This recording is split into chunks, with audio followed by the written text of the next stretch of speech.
بسم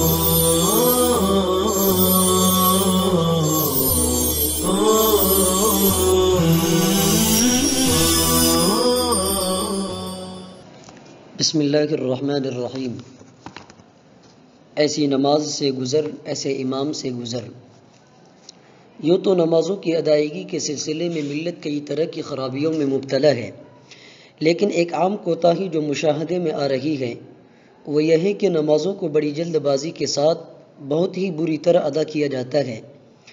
قرات میں ترتیل کا اور رکوع، سجود، قومہ اور جلسے میں اطمینان و سکون اور اعتدال کا بالکل خیال نہیں رکھا جاتا۔ چہ جائے کہ خشوع و خضوع کا اہتمام کیا جائے۔ افسوس کی بات یہ ہے کہ یہ کوتاہی صرف عوام تک ہی محدود نہیں رہی، بلکہ علماء اور ائمہ مساجد کے طبقے میں بھی سرایت کر چکی ہے۔ حتیٰ کہ جماعت سے ادا کی جانے والی فرض نمازیں بھی اب اس سے محفوظ نہیں رہی۔ عوام کی اکثریت تو بہرحال دین علوم سے بے بہرہ ہے، لیکن حیرت ہے ان ائمہ پر جو عالم دین ہیں۔ نماز کے مسائل، اس کی شرائط، ارکان، واجبات، سنن، تعدیل ارکان سے متعلق سلف و خلف کے اقوال اور خشوع و خضوع کی اہمیت سے واقف ہیں، لیکن ان سب کے باوجود نمازیں ایسی بری طرح ادا کر رہے ہیں کہ مجھ جیسے دنیا دار کا دل بھی پارا پارا ہے۔ اور علامہ اقبال کے اس شعر کی یاد دلاتا ہے جس کے ایک مصرعے کو ہی راقم نے عنوان کی شکل دے دی ہے: تیرا امام بے حضور، تیری نمازی بے سرور، ایسی نماز سے گزر، ایسے امام سے گزر۔ چنانچہ بندے کو بعض ایسے ائمہ کی اقتداء میں نمازیں پڑھنے کا اتفاق ہوا ہے اور رہتا ہے جن کے پیچھے رکوع اور سجود کی تسبیحات 2 بار بمشکل ادا کر پاتا ہوں، ورنہ ایک ہی پر اکتفا کرنا پڑتا ہے، اور قائد اخیرے میں درود شریف مکمل کرنے کی نوبت کبھی نہیں آئی، چہ جائے کہ دعائے معصورہ کا اہتمام کر پاؤں۔ جمعہ کی نمازیں بھی اس سے اچھوتی نہیں رہی، حالانکہ یہی ائمہ تقاریر اور دوسری غیر ضروری باتوں میں گرانی کی حد تک وقت لیتے ہیں، لیکن نمازوں کو سنوارنے کے لیے 1-2 منٹ کا اضافہ کرنے کو تیار نہیں۔ یہ لوگ نبی کریم صلی اللہ علیہ وسلم کے اس فرمان کو بھول جاتے ہیں: ان طول صلاة الرجل وقصر خطبته مئنة من فقهه فاطیلوا الصلاة واقصروا الخطبہ، جس کا مفہوم یہ ہے کہ آدمی کا نماز لمبی اور خطبہ مختصر پڑھنا اس کے دین کی سمجھداری کی علامت ہے، لہٰذا تم نماز لمبی پڑھو اور خطبہ مختصر دو۔ بعض ائمہ قرات کی ترتیل میں تو حد درجے کا مبالغہ کرتے ہیں، لیکن ان کے رکوع، سجود، قومہ اور جلسے میں سکون ناقابل اطمینان درجے کا ہوتا ہے، اور اس طرح افراط اور تفریط کا شکار ہوتے ہیں۔ چونکہ عوام کی اکثریت لا علمی کی وجہ سے خود اس مرض میں مبتلا ہے،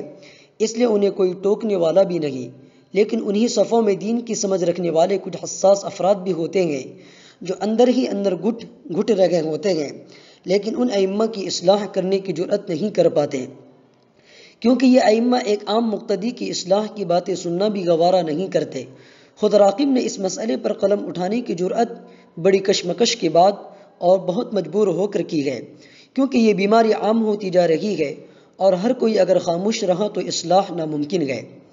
سب سے اہم بات ہم سب کے سمجھنے کی یہ ہے کہ کوئی بھی عبادت کا درجہ جب ہی حاصل کر پاتی ہے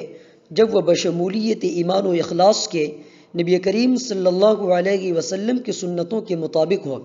یعنی ان کے طریقے پر ہو۔ جو عمل نبی کریم صلی اللہ علیہ وسلم کی سنتوں کا لحاظ کیے بغیر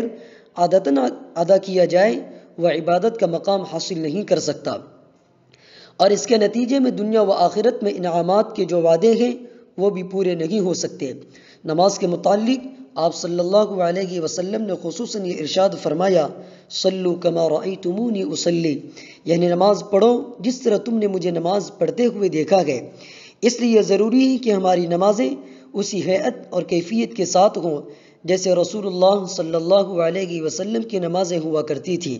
آپ صلی اللہ علیہ وسلم نماز کے تمام ارکان کو اعتدال و اطمینان کے ساتھ ادا فرماتے تھے۔ چنانچہ انس بن مالک رضی اللہ تعالیٰ عنہ سے روایت ہے کہ میں نے کسی کے پیچھے نماز نہیں پڑھی جو رسول اللہ صلی اللہ علیہ وسلم سے زیادہ مختصر اور مکمل نماز پڑھتا ہو۔ رسول اللہ صلی اللہ علیہ وسلم جب سمع اللہ لمن حمیدہ کہتے تو کھڑے رہتے، یہاں تک کہ ہم یہ خیال کرتے کہ آپ بھول گئے ہیں، یعنی سجدے میں جانا بھول گئے۔ اس کے بعد آپ صلی اللہ علیہ وسلم تکبیر کہتے اور سجدہ ادا کرتے اور دو سجدوں کے درمیان اتنی دیر تک بیٹھتے کہ میں خیال ہوتا کہ آپ بھول گئے ہیں۔ حضرت براء ابن عازب رضی اللہ تعالی عنہ سے روایت ہے کہ نبی کریم صلی اللہ علیہ وسلم کا رکوع اور آپ صلی اللہ علیہ وسلم کے سجدے اور دونوں سجدوں کے درمیان کی نشست اور وہ حالت جب کہ آپ رکوع سے اپنا سر اٹھاتے تھے یعنی قوما تقریباً برابر ہوتے تھے سوائے قیام اور قعود یعنی تشہد کی حالت کے۔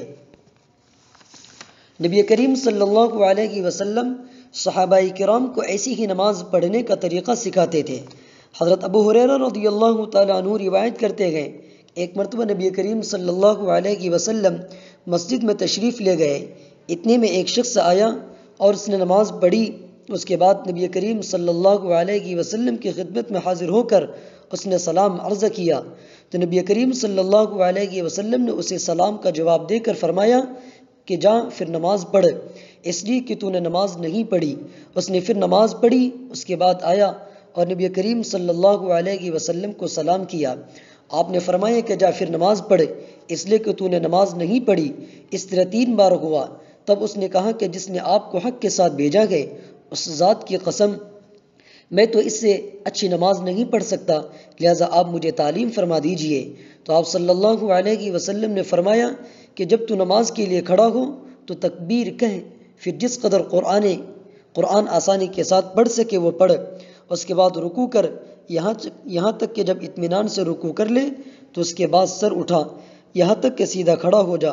اس کے بعد سجدہ کر، پھر جب اطمینان سے سجدہ کر چکے تو اس کے بعد سر اٹھا کر اطمینان سے بیٹھ جا، اس کے بعد دوسرا سجدہ کر یہاں تک کہ سجدہ اطمینان سے ادا ہو، پھر اپنی پوری نماز میں اسی طرح کر، یعنی پوری نماز اس طرح ادا کر۔ یہ صحابی خلاد بن رافع تھے جنہوں نے رکوع اور سجدہ پوری طرح ادا نہیں کیا تھا، اس لیے نبی کریم صلی اللہ علیہ وسلم نے انہیں نماز لوٹانے کا حکم فرمایا تھا۔ بقیہ آئندہ انشاءاللہ تعالی۔